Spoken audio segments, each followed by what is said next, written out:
আসসালামু আলাইকুম সুপ্রিয় ভিউয়ার্স, কেমন আছেন আপনারা সবাই? আশা করছি সবাই অনেক ভালো আছেন। শুকর আলহামদুলিল্লাহ, আমিও বেশ ভালো আছি। আজকে আমি আপনাদের সাথে সহজে মোগলাই পরাটার রেসিপিটা শেয়ার করব। আর এই মোগলাই পরাটা কিন্তু মোগলদের একটি জনপ্রিয় খাবার ছিল। মোগলরা চলে গেছে অনেক বছর, কিন্তু তাদের এই পছন্দের খাবারটা আমরাও কিন্তু অনেক বাঙালি খুব বেশি পছন্দ করি। আর যে কারণে বিকেলের নাস্তায় অনেকেরই মোগলাই পরোটা খেতে পছন্দ করি। আর এই লকডাউনের মধ্যে যাতে করে সহজে সবাই বাসায় বসে সহজে এই পরোটা তৈরি করে খেতে পারেন, সেজন্যই আমার আজকের আয়োজন। আশা করছি সবারই অনেক ভালো লাগবে। আজকের মোগলাই পরোটা আমি তৈরি করব আটা দিয়ে। সে কারণে এখানে আমি 2 কাপ আটা নিয়েছি এবং পরিমাণ মতো লবণ দিয়েছি 1 টেবিল চামচ পরিমাণ চিনি। শুকনো উপকরণগুলো এভাবে একটু হালকা মাখিয়ে এর মধ্যে দিয়ে দিব রেগুলার রান্না করার সয়াবিন তেল 1 টেবিল চামচ পরিমাণ। এবার তেলটাকে আটার সাথে এভাবে করে মাখিয়ে নিতে হবে। একদম ডলে ডলে মাখাতে হবে। মাখানো হয়ে গেলে এভাবে মুঠো হয়ে আসবে। যদি মুঠো করেন তাহলে মুঠোর মধ্যে এভাবে শক্ত হয়ে যাবে এবং ছেড়ে দিলে খুলে যাবে। এভাবে হলে মনে করা হবে যে তেলটা সুন্দরভাবে মাখানো হয়েছে। এরপর অল্প অল্প পানি দিয়ে একটা সুন্দর ডো তৈরি করব। ডো তৈরি করার ক্ষেত্রে অল্প অল্প পানি নেব এবং ডোটা তৈরি করব। একবারে বেশি পানি নেব না, তাহলে বেশি পানি হয়ে যাওয়ার সম্ভাবনা থাকবে এবং ডোটা বেশি নরম হওয়ার সম্ভাবনা থাকবে। যে কারণে অল্প অল্প পানি নেব এবং পারফেক্ট একটা ডো তৈরি করব। দেখতে পাচ্ছেন ভিউয়ার্স, আমার ডোটা কিন্তু অলরেডি হয়ে গেছে। এবার এর গায়ে সামান্য পরিমাণ তেল দিয়ে একটা সাইড করে রেখে দেব 10 মিনিটের জন্য। আর এতে করে ডোটা আমার একটু সফট হবে, বেলতে সুবিধা হবে। ফিরে আসছি 10 মিনিট পরে। দেখতে পাচ্ছেন ভিউয়ার্স, সত্যি কিন্তু আমার ডোটা অনেকটাই সফট হয়েছে।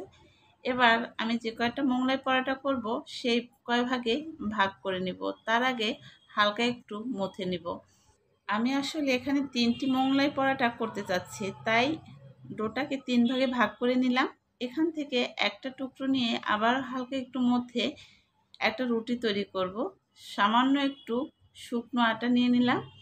তো এটাকে বেলতে হবে একদম পাতলা করে। আমার রেগুলার রুটির মতো কিন্তু এটা পুরো হবে না, যতটা সম্ভব পাতলা করতে হবে। যত পাতলা হবে মোগলাই পরোটাটা তত ফুলবে এবং খেতে মজা হবে।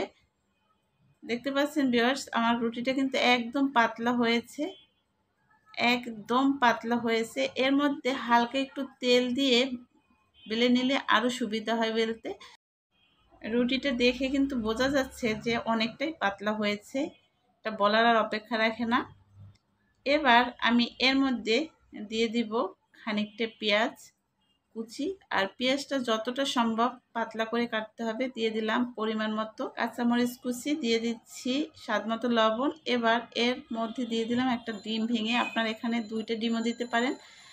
আর এখানে অনেকে চপ মশলা ব্যবহার করে কিংবা জিরার ফাঁকিও ব্যবহার করে। আমার কাছে এভাবে সাদা মাঠাই ভালো লাগে, সে কারণে আমি এসব কোনো মশলা ইউজ করিনি।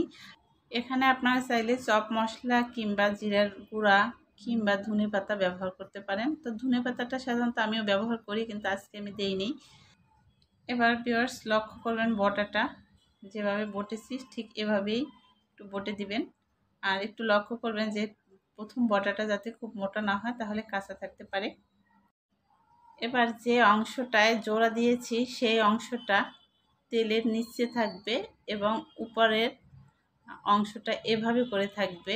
দেখতে পাচ্ছেন ভিউয়ার্স, একটু লক্ষ্য করলে বুঝতে পারবেন। আমি একটা ফ্রাই প্যানে খানিকটা তেল আগে থেকেই গরম করে নিয়েছি এবং অলরেডি একটা মোগলাই এখানে ভেজে নিয়েছি। তো এভাবে একটু সাবধানে পরোটাটা দিতে হবে যাতে করে হাতে তেল ছিটে না ওঠে। এবার একটা চামচ দিয়ে এভাবে একটু তেল ছিটিয়ে দিব যাতে করে ভালো করে উপরটাও ফুলে। এবার উল্টে দিতে হবে।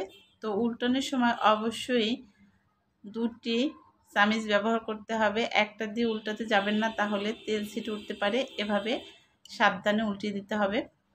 এবার একটা পাশ আবারও ভেজে নেব, তবে অবশ্যই চুলার আঁচ কিন্তু মিডিয়ামের থেকেও কমিয়ে এই মোগলাই পরোটাটা ভাজতে হবে। তা না হলে কিন্তু ভালো ফল পাওয়া যাবে না, অর্থাৎ ভালো করে ভাজা হবে না, ভিতরটা কাঁচা থেকে যাবে। আর এটাকে কয়েকবার এভাবে উল্টিয়ে দিতে হবে, একবার উল্টিয়ে দিলে হবে না। আর চুলার আঁচের কথা আবারও বলছি ভিউয়ার্স, মোগলাইয়ের পাশে যে বাবলস দেখে কিন্তু বোঝা যাচ্ছে চুলার আঁচটা কত আস্তে করে বাবলসগুলো ফুটছে। তো সেখান থেকে বোঝা যায় যে চুলার আঁচ কিন্তু মিডিয়ামের থেকেও কমানো, অবশ্যই মিডিয়ামের থেকেও কমানো আঁচেই বাজতে হবে। দেখতে পাচ্ছেন ভিউয়ার্স, মোগলাইয়ের পরোটার কিন্তু সুন্দর কালার চলে এসছে, অনেকটাই সুন্দর হয়েছে। দেখতে পাচ্ছেন ভিউয়ার্স, চমৎকার কালার এসেছে। এ পর্যায়ে আমি মোগলাই পরোটা তুলে নেব। এবার যে প্লেটে তুলে নেব সেখানে আমি একটা টিস্যু কিংবা পেপার দিয়ে নেব। টিস্যু না থাকলে এভাবে পেপার দিয়ে নেব, যাতে করে বাড়তি তেলটা এই পেপারে শুষে নেয়। এজন্য আমি এভাবে পেপার ব্যবহার করব। দেখতে পাচ্ছেন ভিউয়ার্স, আমার কিন্তু অলরেডি দুটি ভাজা হয়ে গেছে। কেমন লেগেছে আজকের রেসিপি নিশ্চয়ই কমেন্ট বক্সে জানাবেন, আর প্লিজ সাবস্ক্রাইব করে পাশে থাকবেন। আপনাদের সহযোগিতা কামনা করছি। আজ এ পর্যন্তই।